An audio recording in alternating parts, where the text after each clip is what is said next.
Well, hello everyone. I am back today to do something entirely different than what I normally do because I just thought that this would be a lot of fun because internet is a strange and mysterious place where, we go online to share our opinions and to hopefully find like-minded people to share in the things that we enjoy, especially in the film community. I found on here and on TikTok that talking to people about their opinions on film and discussing film in a very open and engaging way is a lot of fun. But the other thing that the internet opens us up to is horrible opinions, and opinions that have really no backing to them other than people just saying this sucks or this is bad with really no explanation whatsoever. And Letterboxd is the perfect vehicle for that. I've been on Letterboxd for a long time now. It's something that I really enjoy. I actually do personalized Letterboxd breakdowns on TikTok. I have a lot of fun with that. But what I thought would be fun to do today is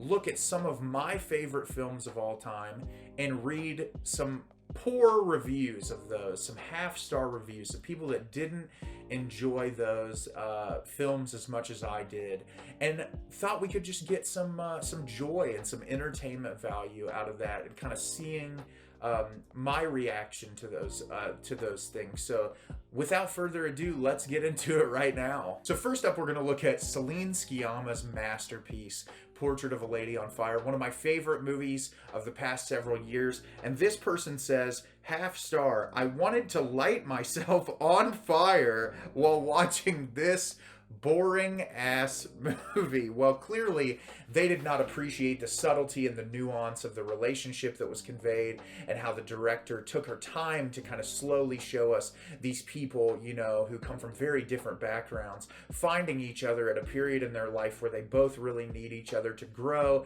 and get to this specific point in their lives where they can finally be the people that they want to be. She just thought that it was an absolute boring piece of shit, which I always find it funny whenever people say movies are boring, because I have seen films in my life that are boring, but I think slower paced films are slower paced for a reason. They're taking time to build up character interactions, and part of me wonders, that a lot of people that are bored are just so used to these fucking sensory assault films that we have now, like Marvel, where there's like 75 cuts in 30 seconds where you're just watching the camera go boom, boom, boom, boom, boom, boom, boom, and like you're a toddler and you just need like visual stimulation consistently, otherwise you're miserable. So I don't know, clearly this person didn't like this movie. I think it's one of the greatest films ever made. Moving on. Up next is Robert Eggers' The Lighthouse, a film I like so much that I got it tattooed on myself. I don't know, like with the camera, I can't, I'm fucking horrible with this stuff. It's tattooed on my arm. I love The Lighthouse. I think it's a phenomenal film. This person gave it a half of a star, and they said 2 hours of dudes farting and jerking off and drinking and shitting and screaming and ranting and puking and having mermaid fuck fantasies. Like, really? Yes, like really, that is exactly what happens for the 2 hour runtime, but you're looking at it in a very surface level. You obviously did not get any of the symbolism that Robert Eggers was going for, which is fine. Some people do not understand how to digest symbolism in a film. They don't know how to watch something for more than what it is. Film, for some reason, there are a lot of people out there in the world who think when you watch a movie that everything needs to be spoon-fed to you, and that you as an audience member are just an idiot, and that you have to be told every single thing that happens. And some movies don't do that. But the thing is, with The Lighthouse, yes, there is a lot of symbolism in the movie. There's a lot of things that you can unpack about, human psychology just by watching the film. But it's really just an entertaining, fun 2 hours of just absolute insanity that I feel like can be appreciated just as much as the subtext that Robert Eggers is going for. And obviously it's a movie that's not going to be for everyone. It was not for this person, clearly. But I have a lot of fun with this movie. I think it's amazing. It's one that I grow to appreciate more and more. And honestly, I think it's the best cinematography, as far as like my personal opinion, it's some of my favorite cinematography ever to exist in a film, period. What's next? So up next we have the very controversial Charlie Kaufman's Synecdoche, New York, a film that I have praised as brilliant, as one of the best films in my lifetime. One of my favorite movies ever. I've seen it multiple times. I grow to love it and appreciate it more and more. But this person gave it a half star. And they said, I started having sex with my girlfriend halfway through, so I had no idea what was going on in this boring movie. Well, clearly, you know, you're gonna start having sex during Synecdoche, New York. You might actually have more issues than I do, because it is the least sexy film that has ever been released. But yeah, people that call this movie boring, it's another, you know, it's another very deep, thoughtful film about struggling with depression and anxiety and familial tension and trying to find yourself, understanding your purpose in life. It's honestly like looking at life through a very sort of cynical perspective, because Charlie Kaufman is someone who's dealt with a lot of bullshit in his own life and sees a lot of the cynicism in day-to-day existence, which if you live in the world that we live in now, you aren't cynical about things that are going on with the way that, you know, marginalized groups of people are being treated, the way that our government does not give a fuck about people who aren't straight, cis, white, wealthy men. It's a disgusting time that we live in, and so I love films that kind of pull apart and critique the human experience and kind of show how terrible this place we live in can be. And Charlie Kaufman does it in a way that's so witty and funny and intelligent and engaging. And this is a movie that breaks my heart every time that I watch it, but it also makes me laugh and brings me a lot of joy as well. And clearly you would rather have sex with your girlfriend, which is fine, but like, recommendation to you is like, put on something a little sexier next time. Synecdoche, New York, that's like putting on Antichrist and trying to have sex. Like, what are you doing with your life? That sounds absolutely miserable. But enough about Kaufman. Who are we going to talk about next? Next up, another favorite of mine, the 1981 Andrei Zulawski film Possession, which is now available on Shudder. Everyone should go watch this weird, strange, psychosexual film. This person also gave it a half star and said, "This movie sucks, y'all. This movie sucks, there's no period. Y'all some sheeps for rating this a 5 BFR." So this person did not like it. They called us all sheep for enjoying it, the people out there who enjoy this type of a film. And I think that if you do enjoy this type of a film, I don't think you're a sheep. This doesn't seem like the type of film that general audiences are really gonna enjoy. It's very strange. It looks at a lot of really deep, heady subject matter as far as like looking at women in society and how they are perceived and how they are told that they should live. And Isabella Johnny's character obviously has no desire to continue to fill that familial standard of being just a typical housewife or mother, and she's vilified for that in a way that I think is brilliantly depicted on screen. The relationship between these two characters, between her and Sam Neill, is absolutely incredible. I think the extremism and the violence that is conveyed shows the regular tension that married couples have, especially when they're going through a separation, and obviously a way that becomes extreme where I don't think both of you would cut yourself with like a serrated electric blade. But you know, that's what film is so beautiful for, is like you are able to convey these real life traumas that we all experience through a very elated and exaggerated medium, which I think Zulawski does perfectly with Possession. It's one of my favorite films of all time. This person says I'm a sheep, and if I'm a sheep for liking this movie, then count me a part of the herd. I'm thrilled. I absolutely adore this film. So one of my other favorite films of all time, y'all out there know I'm a David Lynch fan. Eraserhead really changed my life as far as film goes, and just what a movie can be, kind of moving away from every single standard that film possibly can be to create this incredibly thoughtful, brilliant piece of filmmaking that I think stands the test of time.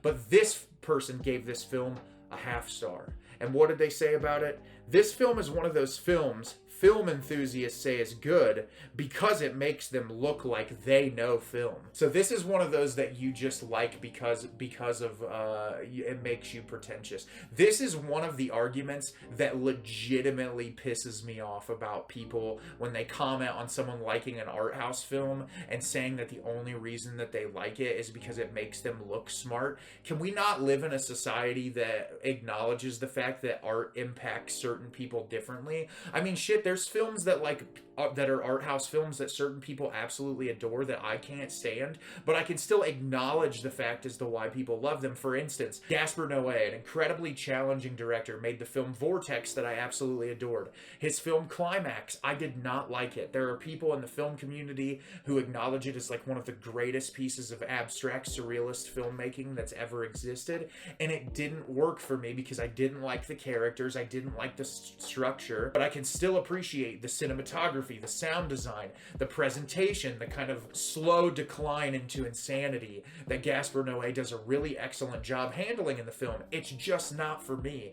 If you can't look at David Lynch's Eraserhead and see how pioneering that was for surrealist cinema and art house cinema, and how you can unpack that film as being the struggle of a new father, being in a traditional relationship, examining sexuality, there's like 1,000 different things that you can unpack, and I get something completely different out of that film every time that I watch it. And isn't that the beauty of film, is when something can exist and you can analyze it and it can be just more than like a 2-hour experience that you leave and you never think about again. I think that's the beauty with film and with art and with music, is like when I hear an album or I look at a painting or I watch a movie, I don't want to just see that, walk away from it, and never think about it again. I hope that it's something that sits in my head and that resonates with me and that I'm thinking about a ton on a regular basis.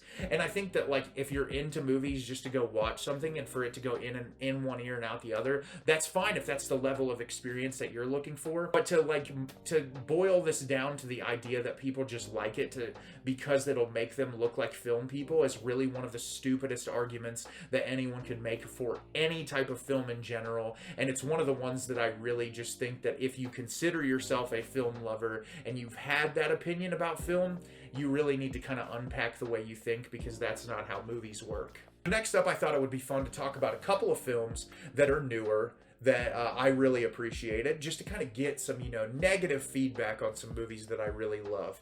And this is the film Aftersun from last year, a movie that profoundly impacted me in a way that, like, it brought me to tears multiple times. I kind of sat in the corner of my room when this one was over and just felt completely destroyed. But this person, 0.5 star. They said, if I shat on the floor and then filmed the poop in a time lapse growing mold, it would be a deeper film than whatever this was. So you clearly did not like this type of a movie, which very, very in detail describing how much you didn't like this movie. I think that this movie is a perfect example of how you can capture something that is a snapshot of life in a way that feels very realistic, and it feels like the passage of time is occurring in a very regular way, rather than like the sped up Hollywood narrative films are structured. And that's what I liked about this movie, is sitting with these characters through their really great moments and through their really bad moments, and watching, kind of both of them, and how multifaceted both of them are, and how deep their characters are, and how many layers you get, and how this is a grown person reflecting on this vacation that they took with their estranged father, and kind of how their relationship looks from the outside for us as a viewer. And I thought that it was so beautifully handled. And obviously, as someone who's gone through some pretty deep trauma when it comes to my own personal family, this is one that resonated very very heavily with me. But I understand some people aren't into slower paced structures, but clearly, like, this just wasn't for you, dude. And I'm sorry. Like, I hope that you can find something else that might emotionally resonate with you in the future. And so the last film I'm going to talk about today, it won all the Oscars last year. It's Everything Everywhere All at Once. And this movie, I think it has like a 4.4 or 5 on Letterboxd, very highly reviewed. People really love this. Finding negative reviews of this film are very few and far between, but I did find a 0.5 star review that I thought I would share with you. And this 0.5 star review said, "Everything, underwear, poop, shit, fart," is the review of this film. They're clearly not a fan of the Daniels directing style or writing style. You know, they didn't get anything out of the really beautiful familial dynamics that are written in this, or the funny moments that exist in this, like some guys jumping on a trophy that's shaped like a butt plug. You know, this just isn't their style of film, and I wonder what is their style of film. Are they someone that has like Star Wars Revenge of the Sith on their top 4 on Letterboxd? I'm not 100% sure, but you know, it's not for me to judge. I'm just here to read really bad opinions on really great movies. And obviously, you know, your opinion is your opinion. You can believe whatever you want about film. But what I like to read is when I read bad reviews, it's enjoyable for me to read someone who writes a very thoughtful and engaging idea on why you don't like something. That's always much more fascinating to me than reading these, but these are funny. They do make me laugh. They're enjoyable. I probably would never respect your film opinion in real life, but I will get some enjoyment out of reading your really well-structured, well-thought-out half-star reviews. So would you guys like me to do this segment again? I have a lot of fun with this one. If you do, let me know down in the comments. As always, if you can like the video and subscribe to the channel, it helps me out a lot and lets me know the type of content you're looking for. I'm always putting out new material and look forward to getting more out for you in the near future. And as always, everyone, thank you so much for watching and have a great rest of your day.